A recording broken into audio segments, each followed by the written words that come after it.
안녕하세요. 네, 저는 서울대학교 대학신문에서 학생기자로 활동하고 있는 노진우라고 합니다. 저희는 이제 학교 산하에 있는 학교 기관인데요. 그래가지고 매주 월요일마다 신문 발행하고 있고, 최근에는 또 뉴미디어 부가 생겨가지고 거기에서 영상 다큐멘터리나 아니면은 스낵 영상 같은 것을 제작하고 있습니다. 사실 매주 다큐멘터리가 나가는 건 아니고요. 한 학기에 한 두세 개 정도의 다큐멘터리를 제작하고 또 몇 개는 이제 쇼츠로 질문 포착이라고 해서 독자들이 질문을 던져준 것에 대해서 대신 저희가 취재를 해서 나가는 코너도 있고, 3위는 마하펜이라고 합니다. 그리고 또 교수님을 찾아뵈서 교수님이 강의평을 직접 읽어보는 그런 스낵 영상도 운영을 하고 있습니다. 명강이에요. 듀노 손흥민 BTS 서인석. 네, 좋게 받아들이겠습니다. 사실 공익소송 변화의 목소리가 사라지지 않으려면 20분짜리 짧은 다큐멘터리인데요. 그래서 우리 사회에서 잘 드러나지 않았던 어떤 공익소송이라는 개념을 사람들에게 소개를 하고, 또 그 공익소송이 우리나라의 법체계 안에서 어떤 어려움을 겪고 있는지를 다루려고 했습니다. 공익소송이 사실 어떻게 확립되어 있는 개념은 아니다 보니까 사실 설명드리기 조금 애매한 부분도 있긴 한데요. 영상에서 보시면 아시다시피 공익소송이라는 것은 어떤 자신만을 위한 소송이 아니라 어떤 공익적인 목적을 가지고 하는 소송이고, 이제 사람들이 사실 법에 대해서 조금은 어려워하는 부분도 있고, 또 공익소송 개념 자체가 생소하신 분들도 많을 것 같아서 그런 부분들을 조금 더 신경 쓰면서 간결하게 대한 사람들한테 쉽게 설명하려고 노력한 다큐멘터리입니다. 대한민국의 모든 민사소송과 행정소송이 이제 패소를 하게 되면 패소한 당사자가 자기의 소송 비용은 물론 패소자의 소송 비용까지 부담을 해야 되는 저희 원칙이 있는데요. 그렇게 되면 이제 소송을 제기하는 사람 입장에서는 이 소송 비용에 대한 부담이 굉장히 커지게 되고, 그래서 어떻게 보면 소송을 좀 망설일 수 있는 그런 원인이 될 수 있어서, 특히 이제 공익소송 같은 경우에는 공익소송을 제기한 당사자들이 보통은 이제 사회적 약자인 경우가 많고, 또 그 소송을 제기한 그 대상은 약간 이제 권력 주체, 지자체라든지 아니면은 권력 기관인 경우가 많기 때문에 그런 점에서 어느 정도의 불평등이 있어서 소송을 이기기 어렵다라는 한계가 있습니다. 그래서 이런 부분을 조금 더 해소하고 공익소송을 사람들이 쉽게 제기할 수 있도록 하기 위해서 패소자 부담주의를 완화해야 된다라는 이야기가 나오고 있어서 저희가 그 이야기를 한번 영상에 담아봤습니다. 네, 사실 저희가 방학마다 매번 어떤 큰 프로젝트를 기획하는 일을 하는데요.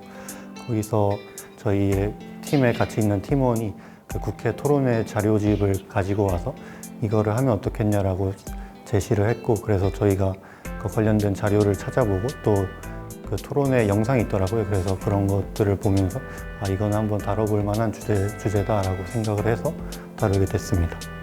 사실 저도 어느 정도 법에 대한 어떤 어려움이나 약간 막연한 두려움 같은 게 있어가지고 사실 처음에 이 소식제를 할까 고민을 많이 했었는데요. 처음에 이 숙제를 접하고 나서 이 공익소송이라는 것이 어떻게 보면 사람들이 법에 조금 더 쉽게 다가갈 수 있는, 그러니까 법을 통해서 내가 세상을 바꿀 수 있구나라는 것을 깨달을 수 있는 어떤 계기가 될 수 있는데, 그것에 조금 더 사람들이 쉽게 다가가기 위해서는 이 공익소송을 맡고 있는 장애물이 해결돼야겠구나라고 생각을 하게 돼서 그러면 우리가 이것을 영상을 통해서 다뤄서 사람들에게 알려보자 라는 생각으로 영상을 제작하게 됐습니다. 사실 저희가 영상에서 강조하려고 했던 부분은 공익소송이 무조건 옳다, 패소자 부담주의가 무조건 나쁘다 이런 부분이 아니라 사람들이 사실 공익소송에 대해서 잘 모르고 계시잖아요. 그래서 저희가 이것을 처음 알려드렸을 때 약간 저희 말을 곧대로 들으실 분들이 많으실 것 같아서 최대한 그런 쪽으로 어떻게 완강하게 이야기를 하지는 않으려고 했고, 사람들이 이것을 보고 공익소송이라는 것이 이런 거구나, 그래서 이런 부분이 개선돼야 되구나 라고 스스로 어떻게 판단할 수 있게끔 약간 영상을 제작하려고 노력을 했습니다.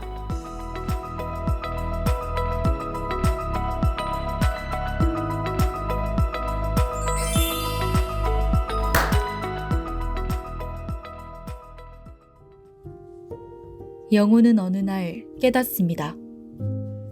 별 생각 없이 넘겼던 것이 누군가에게는 큰 문제였다는 걸 말입니다. 그래서 세상을 바꾸기로 결심하고 모두를 위한 소송을 시작합니다. 그러나 법원은 영호의 손을 들어주지 않고 이제 영호에게 남은 것은 막대한 소송 비용입니다. 자신은 물론 상대방이 쓴 비용까지 말입니다.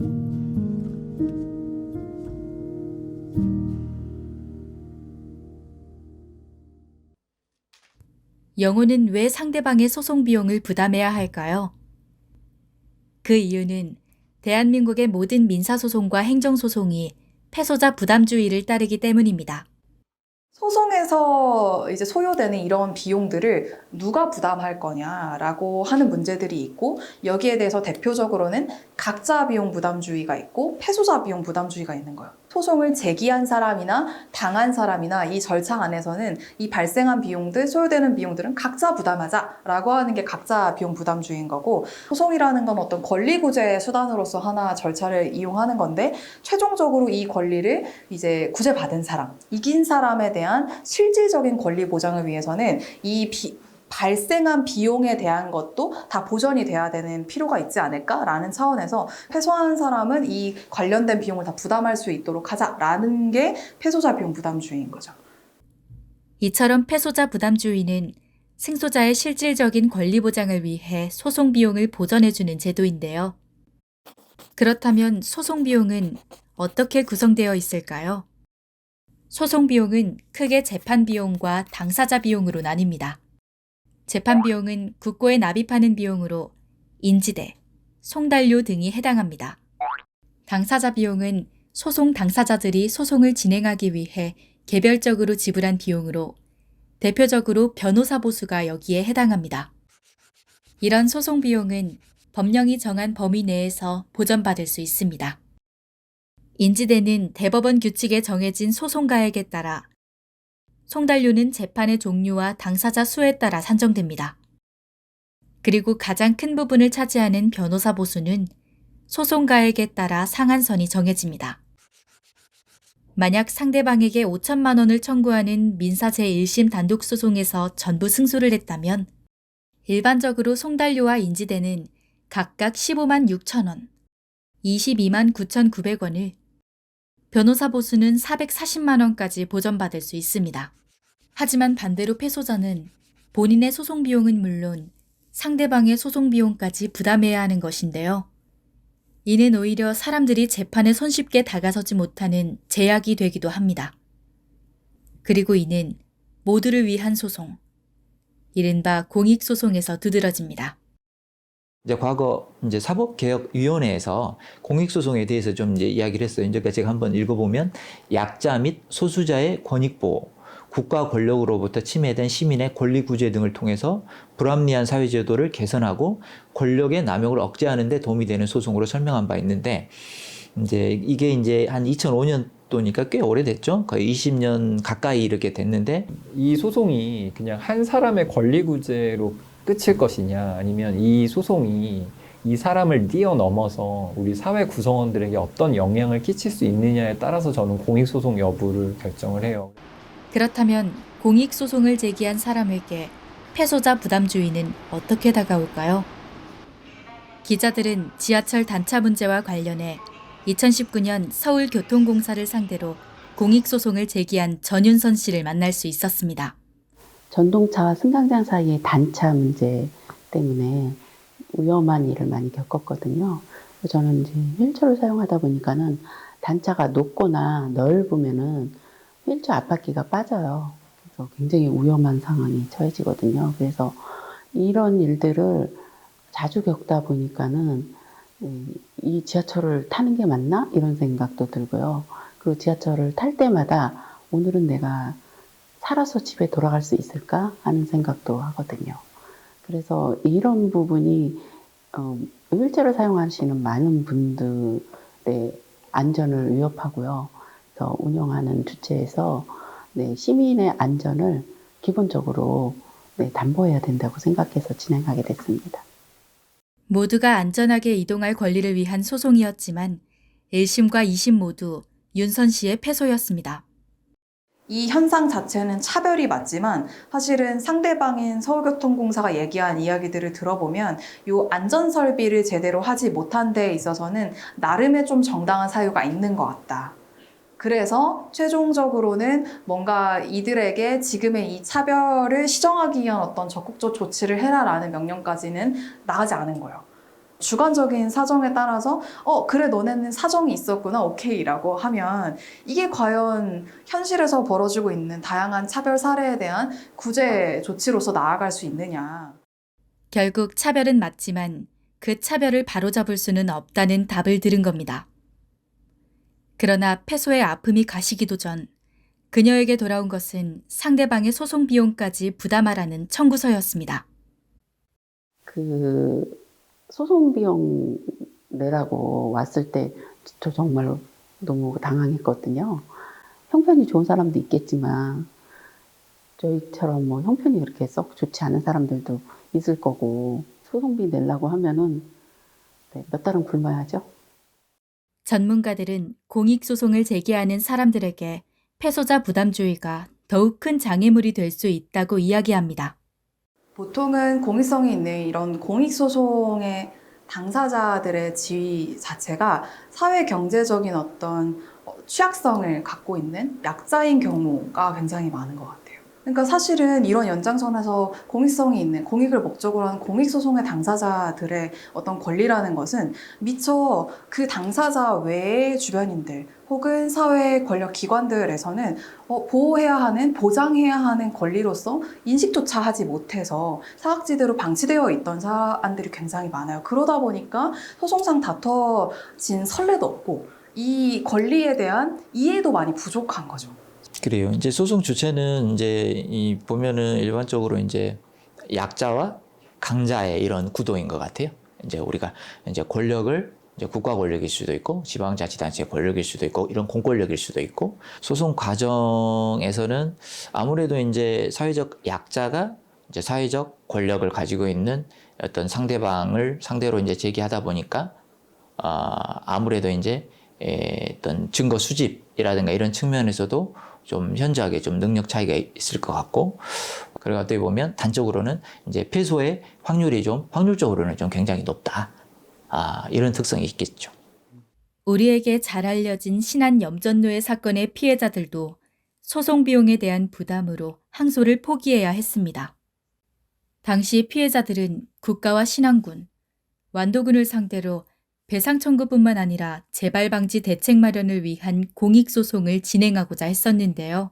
제가 소송 대리인으로 진행했던 이제 2014년에 신안군과 완도군 이쪽 이제 전남 지역의 염전에서 수십 명의 이제 그 장애인들이 강제로 이렇게 노동을 당하는 그런 사건들이 세상에 알려져서 굉장히 공분을 샀어요. 근데 이제 저희가 추적을 해보니까 그 당시 때 그 곳에 있었던 파출소나 뭐 동사무소 이런 데서 사실 다 알고서 그냥 묵인했다라고 하는 부분들이 확인이 돼서 이제 지방자치단체와 국가를 상대로 국가배상 소송을 제기를 했죠. 근데 1심에서 일부 이기고 항소심에서 일부 이긴 승소했다라는 것만 사실 세상에 많이 알려져서 드디어 국가배상 소송이 이겼구나 생각했지만 신안군을 상대로 한 소송은 1심에서 졌고 또 항소도 하지 못했어요.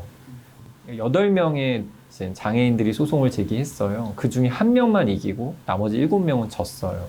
그러면 이제 7명 입장에서는 어떻게 할까, 항소를 할까 말까를 하는데 변호사인 저희로서는 이제 패소했을 때 소송 비용을 저희가 설명을 할 수밖에 없잖아요. 1심에서 패소했기 때문에 이런 상대방 변호사 비용을 이렇게 물게 된다. 항소를 했을 때 지는 거는 이거의 2배가 된다라고 얘기를 하니 다들 이제 항소심에서 그럼 이길 확률이 몇 프로냐라고 하는데 변호사가 뭐 이길 확률 99%다라고 하면 거짓말이죠, 사실. 결국 7명 중에서 4명은 못하겠다라고 그냥 포기를 하신 거죠. 그래서 3명만 결국에는 국가와 그리고 완도군 상대로 갔는데 그 3명은 또 다 이기신 거예요. 그러니까 사실은 이걸 놓고 이제 보면 또 당사자분들 항소 안 하신 분들은 되게 억울할 수 있겠죠. 근데 하여튼 그런 억울한 일이 발생할 수 있다는 거죠. 소송 비용에 대한 부담 때문에 포기를 하는 경우가 생길 수 있기 때문에. 예외 없는 패소자 부담주의로 인한 경제적인 부담으로 공익소송이 좌절된다면 이는 개인의 재판 청구권을 침해하는 것이자 사회 개선의 기회를 위축시키는 것이기도 합니다. 소송이라는 거는 이 특성 자체가 소송을 제기하는 당시에 승소할 확률이 높겠는데 라고 해가지고 다 200% 승소하고 이렇게 공식처럼 딱딱 떨어지는 게 아니라 예기치 못한 어떤 가능성들이 열려 있는 거거든요. 근데 이런 가능성이 열려 있는 상태에서 내가 만일 패소하게 된다면 정말 기본 500만 원에서 뭐 1000만 원 한 심급당 이런 부담을 져야 된다라는 그 자체가 사실은 경제적인 어떤 위험 요소 때문에 내가 행사하려고 하는 재판 청구권이 사실상 제약될 수밖에 없는 효과를 불러오는 거죠. 소송을 포기하게 되면 어떤 문제가 생기는 건가? 그러면 그 사건을 묻히는 거가 되겠죠? 그러면 우리가 이제 어떤 사회적인 문제, 개인적인 문제지만 그 사건이 사건화됨으로 인해서 또 얻을 수 있는 공익적인 효과가 분명히 있을 텐데 그런 이제 중요 사건들이 묻히다 보면은 그러면 이제 문제 제기를 하지 않게 되고 그러면 이제 어떤 문제, 사회적인 문제라든가 이런 것들이 이 개선될 기회, 이 제기를 할 수 있는 기회 자체가 봉쇄된다는 거고 그러면 이게 결국 이게 과연 법치인가? 재판 청구권이 제대로 보장되지 못하면 이거는 법치국가가 제대로 작동하지 못하는 거예요. 지역사회를 위한 소송을 준비한다는 김인규 씨도 고충을 토로했습니다. 그는 한 지역병원의 학대 사건과 불법 비리를 알리고 있었는데요. 제가 지난 2017년도에 그 어머니께서 두 의료기관에 그 장기가 입원을 하셨습니다. 그래서 그러면서 어머니를 간병하고 돌봄하면서 병원에서 일어난 일들을 많이 목격하게 됐어요. 또 경험도 하게 됐고. 근데 그 중에 뭐 환자 인권 문제와 그다음에 안전 문제 또 학대 사건에 대해서 알게 됐고 또 저희가 이런 문제가 단지 저희만 이뤄진 게 아니라 수많은 피해자가 또 사례자가 있다는 걸 알게 됐어요. 그래서 그분들이 저한테 많은 제보를 해주셨어요. 해당 병원은 지역 내에서는 오래됐어요.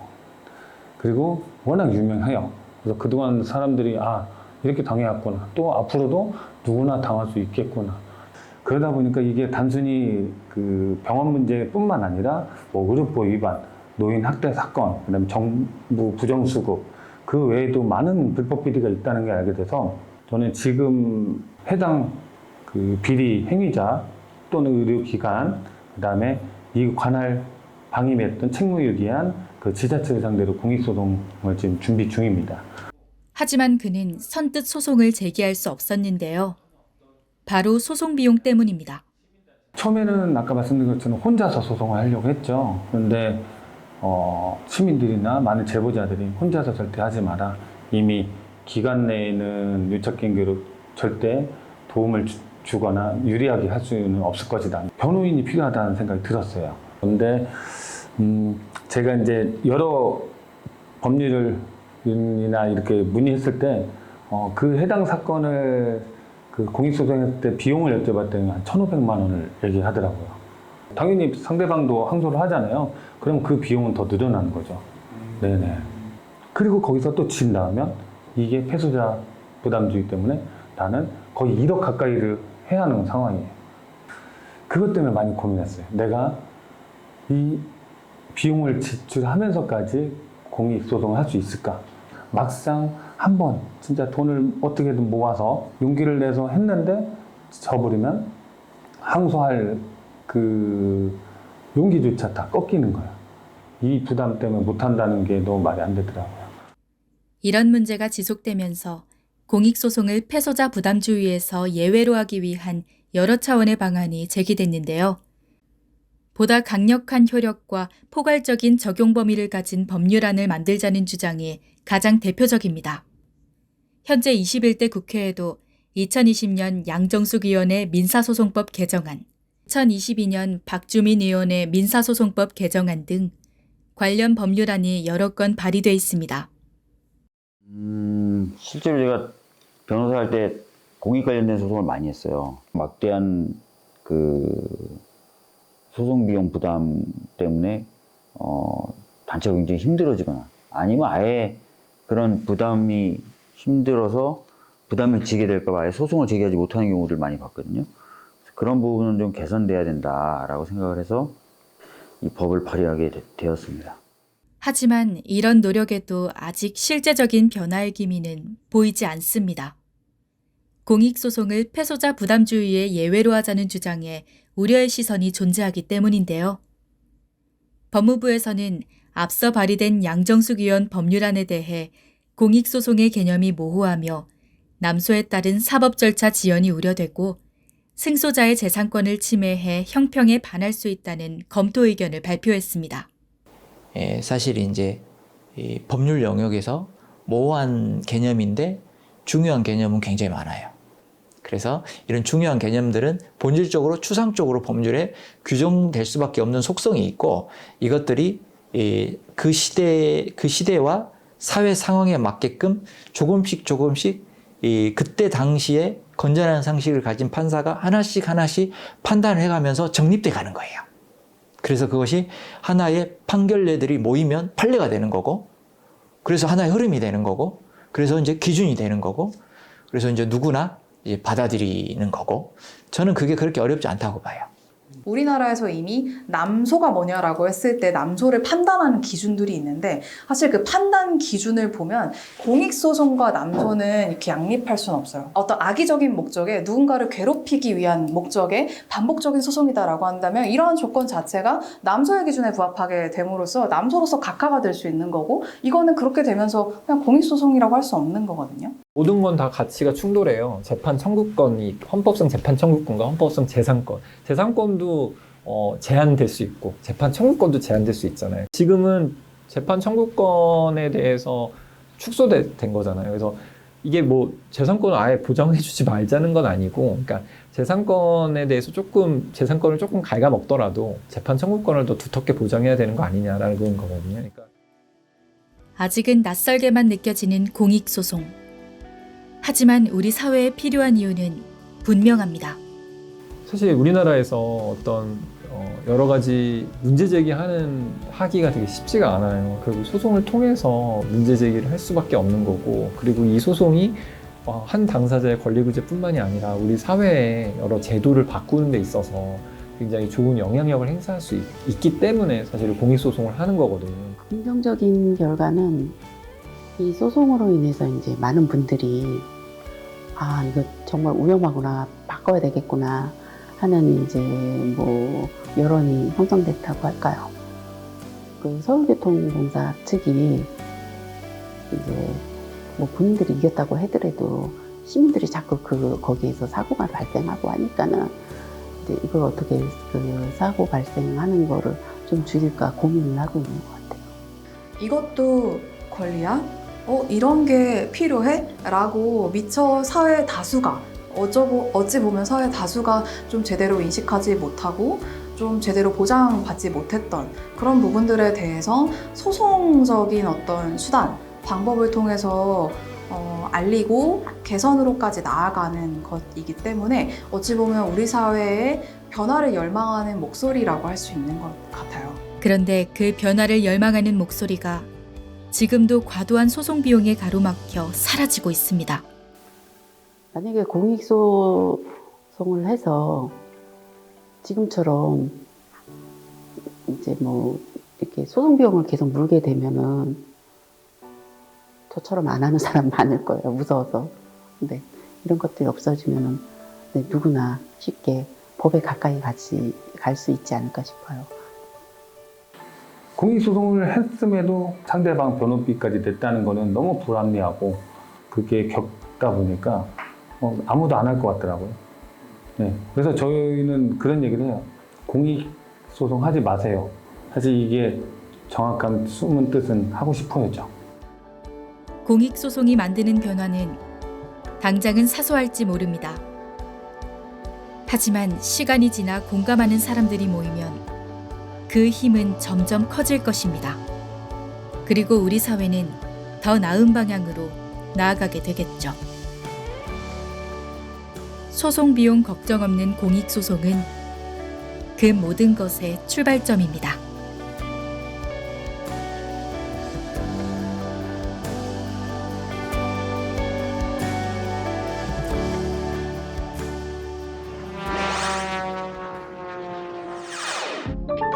사실 저희도 섭외하는 게 그렇게 쉽진 않았는데요. 왜냐하면 저희가 처음에 영상을 만들 때 목적이 그동안 다른 언론에서 보여주지 못했던 사례자분들을 한번 찾아보자라고 해서 섭외를 시작을 했는데 막상 저희가 이제 다른 변호사분이나 아니면은 그 다른 변호사 협회 같은 데를 통해서 사례자분을 찾으려고 했는데 막상 그건 또 잘 이루어지지 않았고, 그래서 저희는 사실은 다른 언론이나 아니면 국회 토론회 같은 데서 이미 발언을 하신 분들을 위주로 연락을 드렸고요.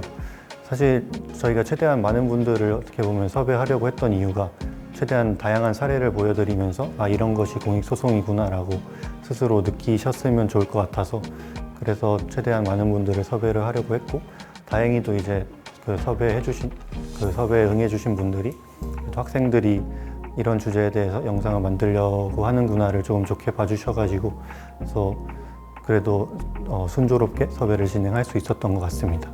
그 저희 이제 백제병원 관련해서 인터뷰해 주셨던 김인규 씨께서는 이제 인터뷰 끝나고 또 맛있는 동태탕도 사주시고 해가지고 그래서 그런 게 좀 좋은 기억으로 남는 것 같습니다. 사실 이미 어떤 영상을 만들지 지금 기획을 하고 있기는 한데요. 저희가 이제 대학신문에서 해외 취재를 지원을 해줘가지고 다음 학기에는 한번 해외로 나가봐서 다큐멘터리를 만들 생각인데, 이번에 관심을 가지고 있는 주제는 어떤 동물원에 있는 동물권에 대해서 관심을 가지고 있어서 한번 다른 나라의 동물원과 우리나라 동물원을 비교해보고 동물복지에 있어서 뭐 어떤 차이가 있는지, 운영에 있어서 어떤 차이가 있는지를 조금 한번 비교해보고 살펴보고 싶습니다. 아예 모든 금액을 지원해주는 건 아니고요. 그냥 비행기 티켓 정도를 지원해주고 이제 가서 장비 사용하는 거나 그런 부분 지원을 해주고 있습니다. 그래서 어느 정도 사비를 드려야 되긴 하지만 그래도 어떻게 보면 좋은 기회이기 때문에 이번에 좀 취재를 하면서 많은 것을 한번 배워보려고 합니다. 그동안 사실 어떻게 보면 저도 카메라 뒤에서 촬영을 하는 입장에서 있었는데 이렇게 카메라 앞에 서가지고 인터뷰를 하는 게 생각보다 굉장히 부담스럽고 쉽지 않은 일이라는 것을 깨닫게 됐고, 그래서 지금까지 촬영에 인터뷰에 응해주신 모든 분들께 감사하다는 마음이 들고요. 앞으로도 대학신문뿐만 아니라 앞으로 저 스스로도 다양한 영상 활동을 하고 싶어서 잘 지켜봐 주셨으면 좋겠습니다.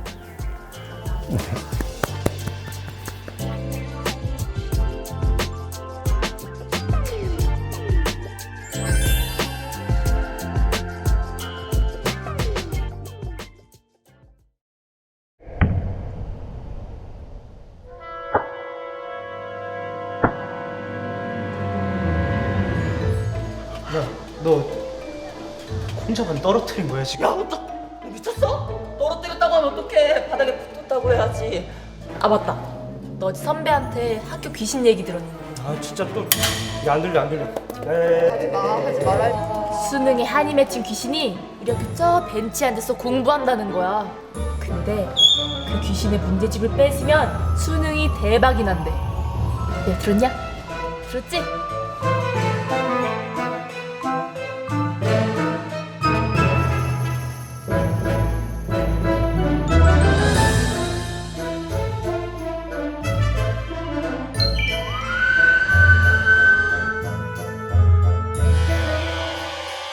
하나, 둘, 셋. 시청자 참여 100%로 만들어지고 있는 프로그램 OBS 시청자 채널 꿈꾸는 유. 자, 레디 액션.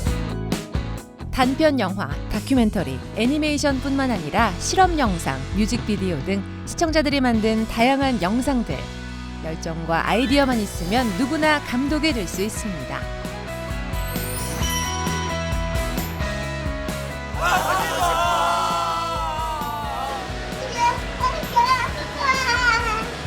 꿈꾸는 이유. 꿈꾸는 여러분이, 꿈꾸는 당신이, 꿈꾸는 우리가 주인공입니다.